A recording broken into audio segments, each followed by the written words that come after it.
Hello students, आज हम protozoa के बेसिक कैरेक्टर्स और क्लासिफिकेशन का स्टडी करेंगे।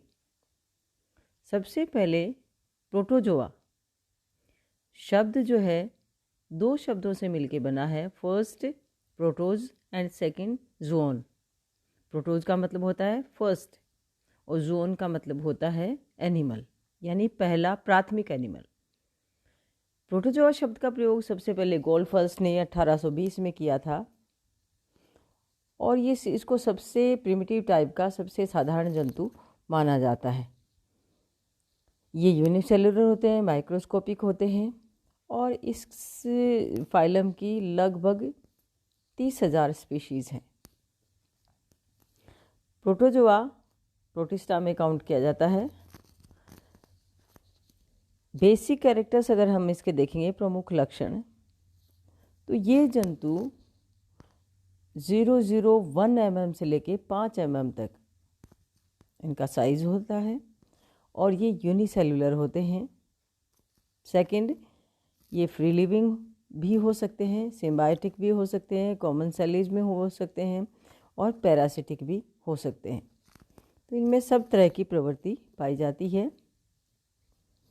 इनका जो बॉडी ऑर्गेनाइजेशन होता है, शारीरिक संगठन जिसको हम कहते हैं, वो प्रोटोप्लाज्मिक ग्रेड का होता है, जो मैं आपको पहले भी बता चुकी हूँ। प्रोटोप्लाज्मिक ग्रेड का मतलब है कि ये सिंगल सेल एनिमल है।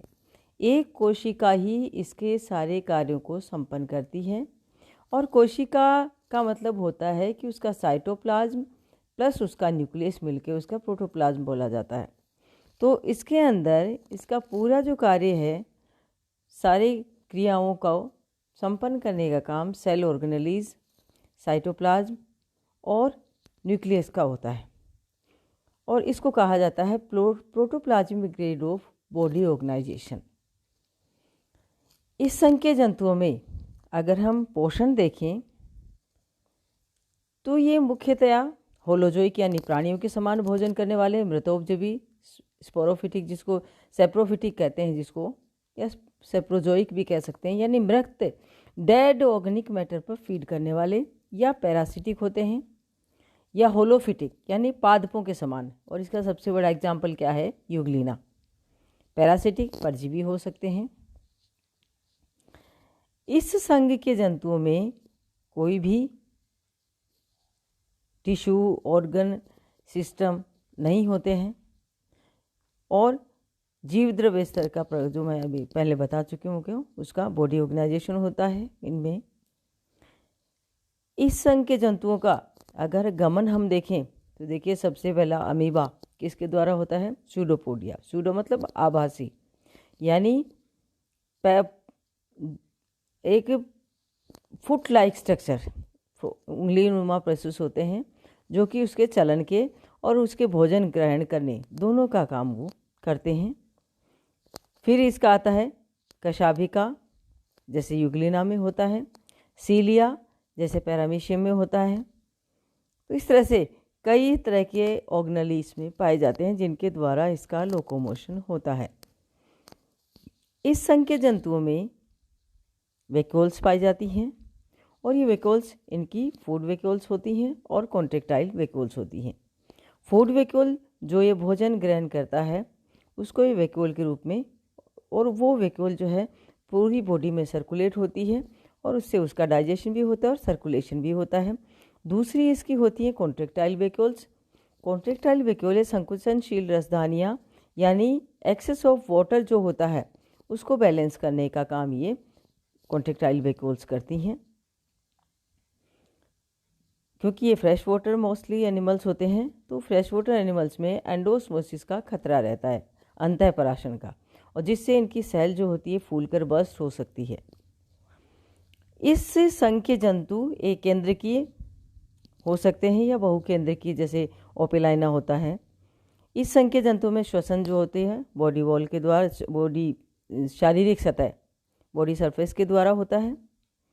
और ये डिफ्यूजन का मतलब जानते हैं कि अधिक सांद्रता से moment of the gas from higher concentration to lower concentration, अधिक सांद्रता से कम सांद्रता, यानी पानी में जब होते हैं ना, पानी में सांद्रता अधिक है, इनकी बॉडी में ऑक्सीजन की कमी हुई तो डिफ्यूज़न विसरण के द्वारा बाहर चली गई कार्बन डाइऑक्साइड और ऑक्सीजन अंदर आ गई। जैसे डिफ्यूज़न का मतलब, जैसे आप कहीं एक चीज़ कहीं दूर मान लीजिए खाना बन रहा है और अच्छा खाना है तो स्मेल जो होती है, खुशबू उसकी सब जगह फैल जाती है, कोई बदबू आती है तो वो भी सब जगह फैल जाती है, यानी अधिक सांद्रता से कम सांद्रता की ओर गमन।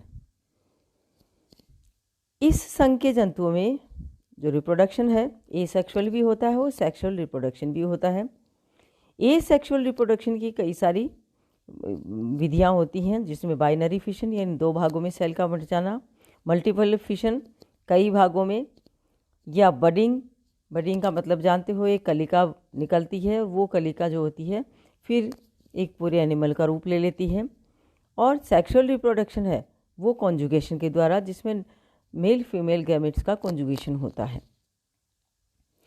फिर आता है अनफेवरेबल कंडीशंस में इनके अंदर एनसिस्टमेंट का, यानी इनका साइटोप्लाज्म जो होता है पूरा संकुचित हो जाता है और छोटा हो जाता है और उसके चारों तरफ एक कठोर आवरण बन जाता है, जिसको एनसिस्टमेंट कहते हैं, जो इसको अनफेवरेबल कंडीशंस में, एडवर्स कंडीशन में जिंदा रखने का काम करता है।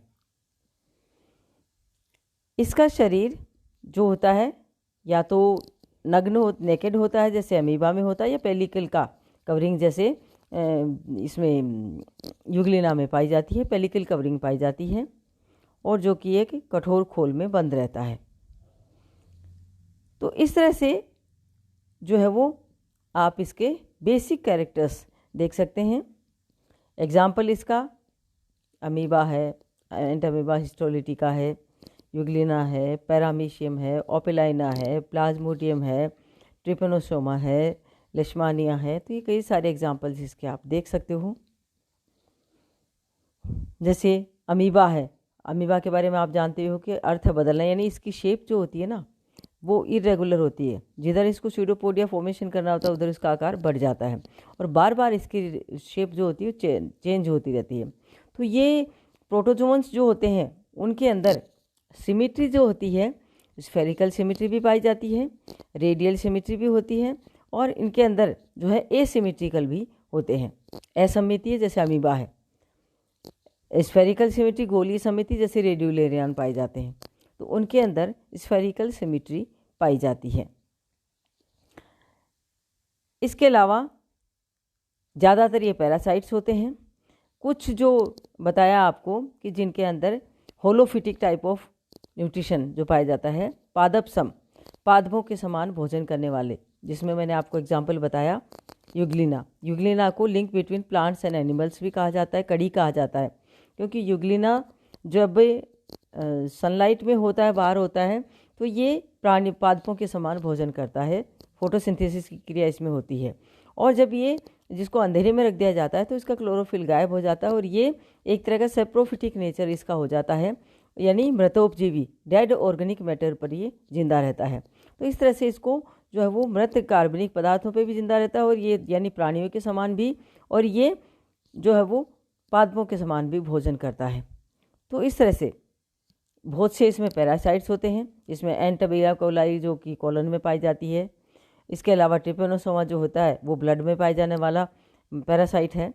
इससे गंभीर जो गैम्बियन फीवर इसमें हो जाता है। लेशमानिया जो होता है ये भी एक तरह का, इसमें जिसको कालाजार जो पाई जाती है बीमारी, वो इसी के द्वारा होती है।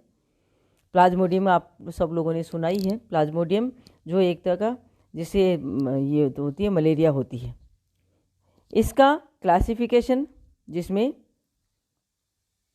आप देखेंगे मेस्टिकोफोरा, जिसको सार्कोमेस्टिकोफोरा, जो फाइटोमेस्टिकोफोरा, जो मेस्टिकोफोरा होते हैं, सार्कोडिना, और उसके बाद इसमें जो आता है वर्गीकरण में सीलिएटा होता है। इसका सीलिएटा में भी कई सारे होते हैं, सेक्टोरिया जिसमें सीलिएटा यानी सीलिया जिनमें पाई जाती है।